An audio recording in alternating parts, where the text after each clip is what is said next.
Okay. Okay. So, Take two. I have this little drawing here to kind of explain the four little areas that I was talking about. The desk is shaking. What happened here? Okay, so when I say sleeping area, you can see here, I don't have a crib in my room. Oh my gosh, I have a floor bed. I have a bed that is a mattress on the floor. So depending on whether at the beginning you are sharing your bed with baby, at the very beginning when they're small, that can sometimes be helpful, especially if you're breastfeeding during the night. But as they get older, they need their own space. And their space can be a crib mattress on a rug, on the floor, or in a little frame. A crib, as I explained before, it's another type of container that we are putting our child into that they can't get themselves out to. So it's kind of taking away that freedom of movement. Okay? The physical, yes? What if my daughter, she's already smart enough to get up and on the bed even when it's high, and she loves being so independent and she actually goes off my bed and go to sleep and wake up and is that okay? That's fine. But you've given her she's able to move. So she has figured out with age to be able to get up on a bigger bed.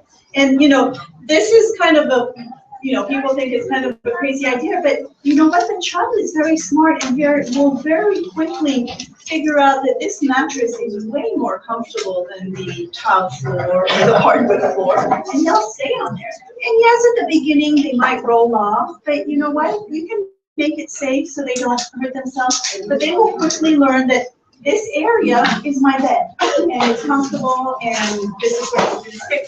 And the wonderful thing about this is if you do this from the beginning, a child who is tired will go on their bed and go to sleep. And a child who is done sleeping will get up and go play with something. Will not cry for you to come get them, or you don't have to go, are you tired? Maybe you're tired. Maybe I should put you in that crib. So, yes. I was just gonna say, what about for the girls who have toddlers? Is what my son has a bed from Target that's just cars, and he lays there and he goes to sleep. No.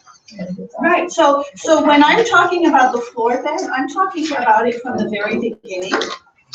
So at the beginning, when you have an infant, maybe the first 3 months, I like to use a little Moses basket or having a bed with me really at the beginning. But very, very quickly for them to have a place of their own, so maybe during nap time and so forth, and for them to have a choice.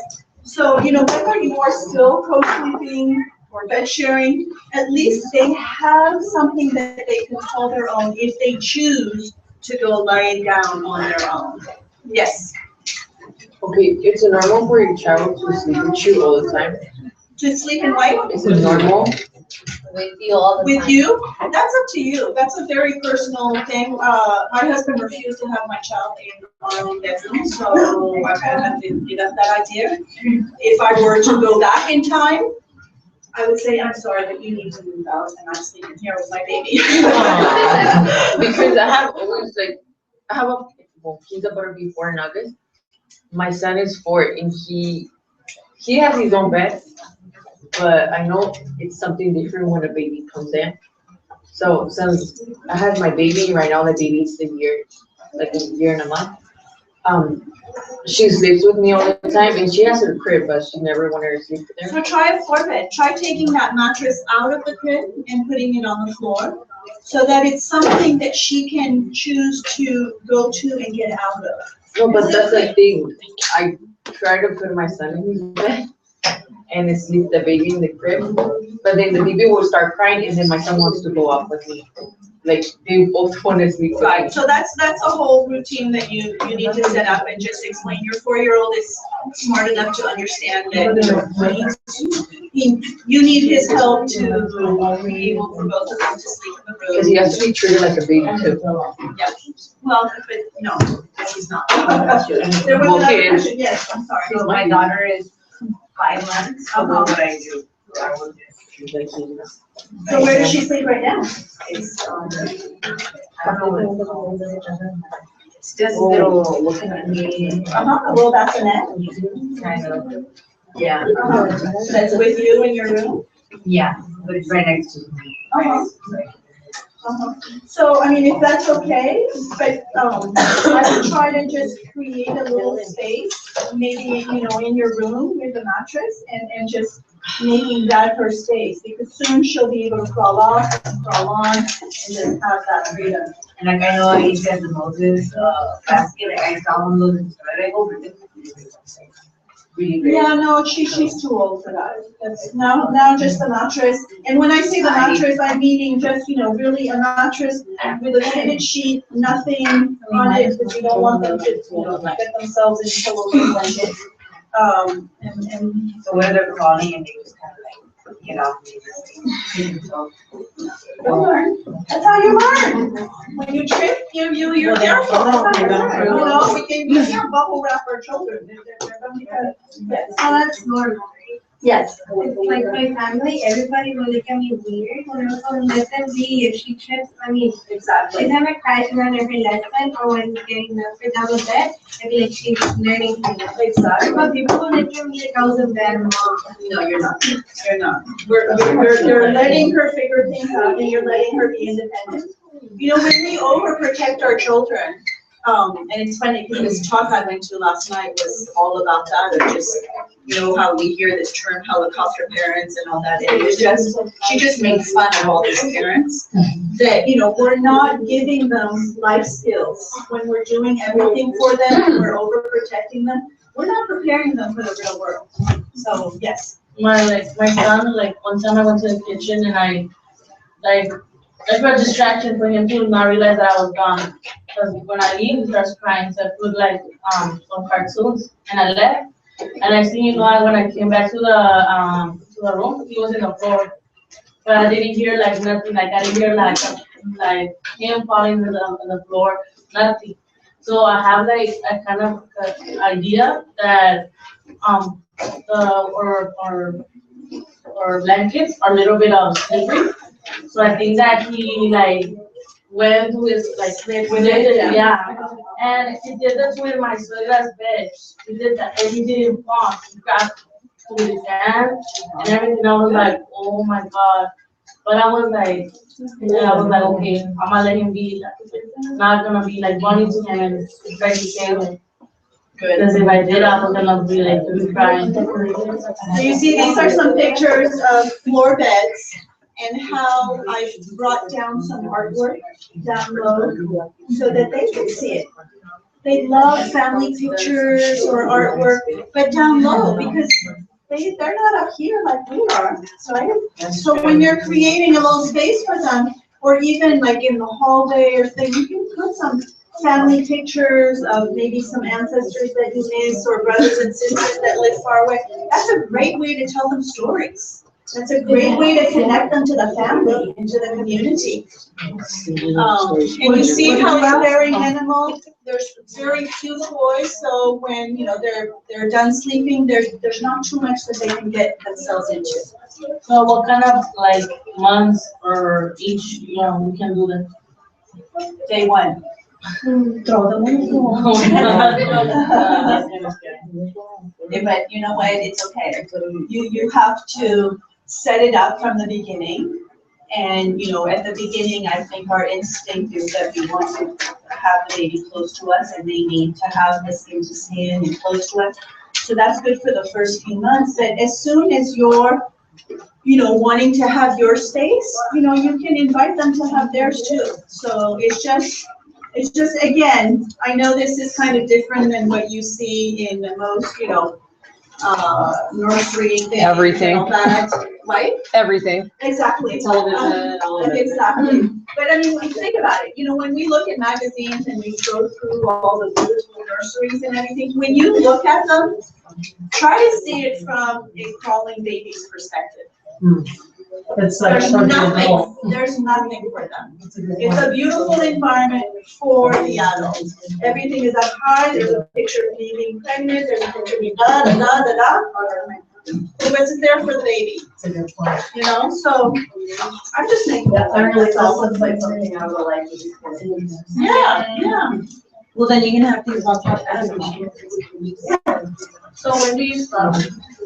Or do you stop right now? That's the beautiful thing, is you don't have to buy a crib, so you save a lot of money there.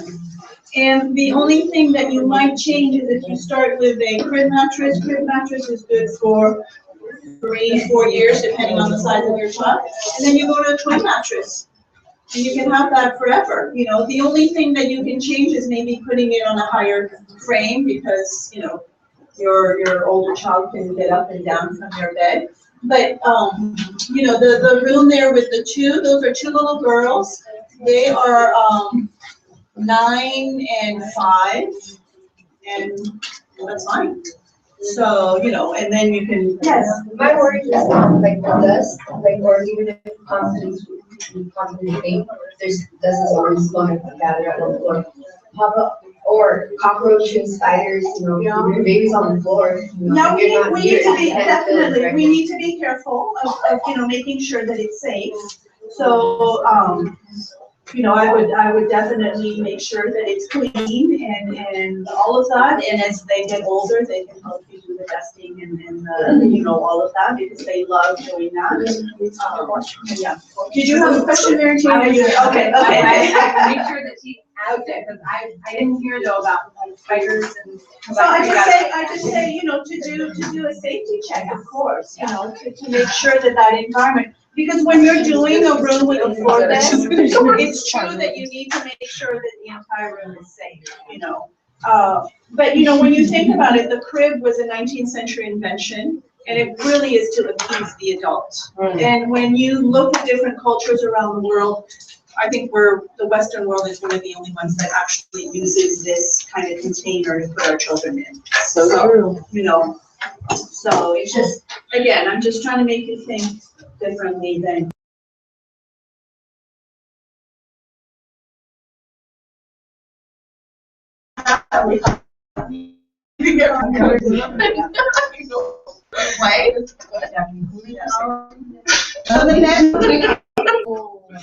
The bedroom is also a place for them to learn to care for themselves. So again, we're lowering mirrors so that they can brush their hair. You want to lower the rods so they have access to their clothes.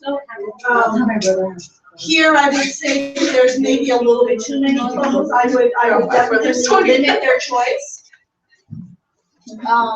You know, a little stool for them to have help when they're putting on and off their socks.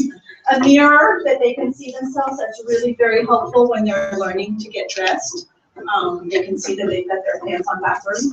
You don't say anything, you let them walk out of the house, it's okay. They've checked it out. Then I wanted to talk a little bit about how we set up the bathroom.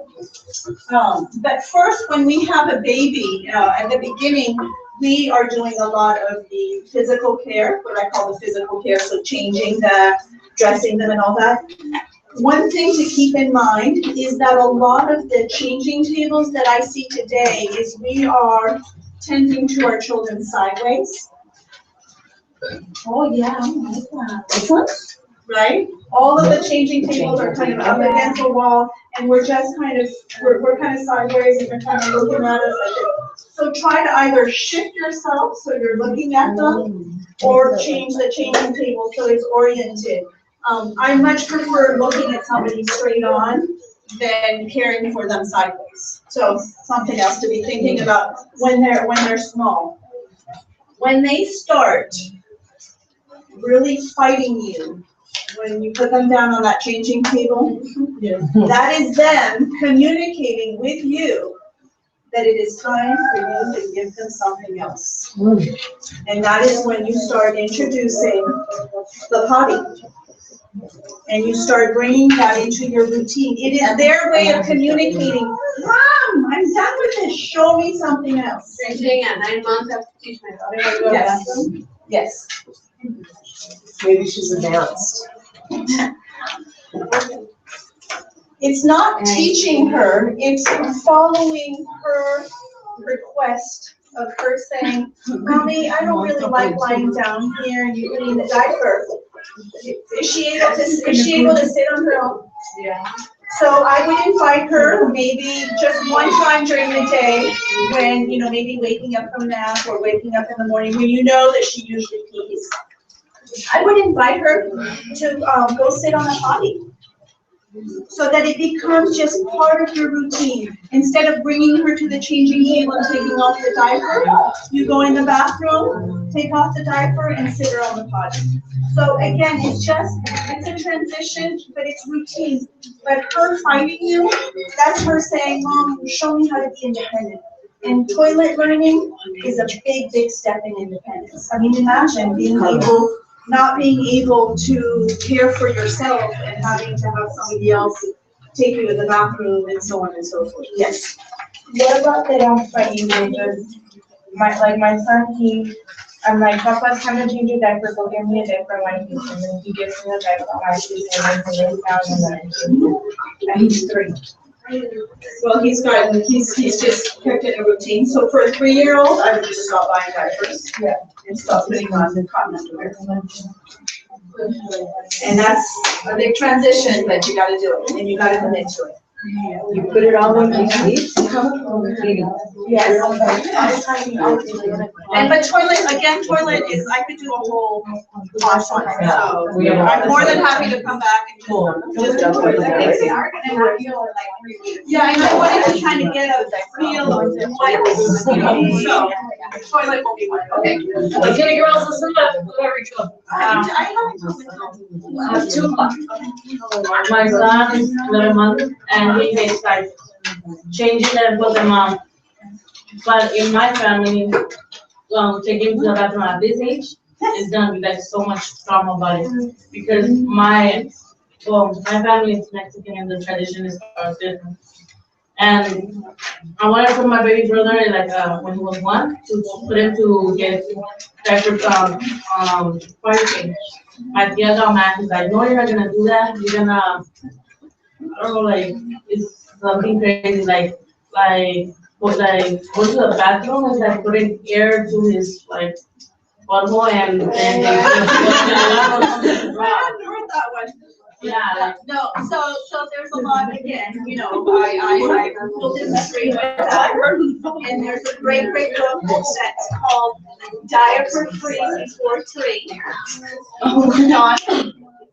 Diaper Free Before 3 is a great resource. And I truly believe that it can be before 2. If you're doing it by following your child. When your child gives you the sign. So 11-month-old, I would change it standing up in the bathroom and introduce the potties and so forth. Okay? And I will be back just to talk about the potty, and I'll bring the potty, okay? Okay, my, Yes. for you, how old do the kids have to be potty trained?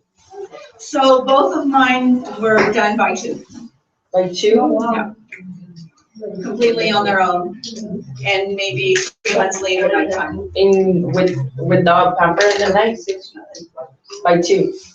Did you pass diapers already? I did not, but, I wish I had. I mean, there's so many things I wish I had done now that I know so much more, but, hey. Yes. What do you do for the night? So the night I still do diaper, and the night they will tell you when that diaper is dry for 4 or 5 nights in a row. You can say, hey, I noticed that, you're staying dry, honey. Maybe we should just not get any more of these. And yes, things will happen, and you need to pay attention to how much drink you're giving before nighttime, or inviting them to go to the bathroom before going to bed. I mean, you kind of change up your routine so that you make sure there's success. Yes. I would try to potty train, but he needs, not when he gets pregnancy. I think it will be hard because he needs to have So maybe just the cup is gonna get smaller and the amount is gonna get smaller. Or maybe he has a large cup an hour before, so that we can eliminate and then, have a sip. So you just kind of need to think about it. And just one, semantic correction to wording. I don't like the word training. It's really about learning. It's really about toilet independence. And it's just really helping them on that road. We're not training them to go to the bathroom, they know how to do that. We're just giving them, new skills and new tools to be able to be independent. So, yeah. Access to water is super important in the bathroom, because when you are teaching them about the toilet, hand washing is part of the routine, and they need to be able to do that on their own. And then I like to, if I can, bring down some towel racks and bring down a little shelf so that they can have their own things. Again, when we're preparing the environment, we want to be aware of not to leave, the big monster tub of lotion from Costco, but maybe a little travel one, so that they can have that independence, but you're not going to get yourself in a situation where there's lotion everywhere. So just, be aware that it takes a little bit of preparation. Then I like to move into the kitchen. The kitchen is a wonderful, wonderful place for them to learn about all sorts of things. And so many times I hear families say, oh, dinner time. I'm trying to get dinner ready and my child always wants to be with me. Da, da, da, da. Invite them in. Give them a little piece of it. Give them a potato and a little scrub brush. I know. Excuse me? What if the grease goes everywhere and it drop on them?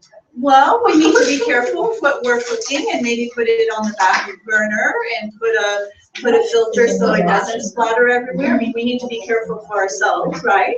They don't need to be right at the stove with you. You can put them at the other side of the kitchen with some things. And here, and you're welcome to come look. But I brought some little fun tools that are just regular tools, but they're their size, so that they're successful when they do things. You can even give them knives. That's a little butter knife. Wonderful for spreading, wonderful for cutting banana or avocado.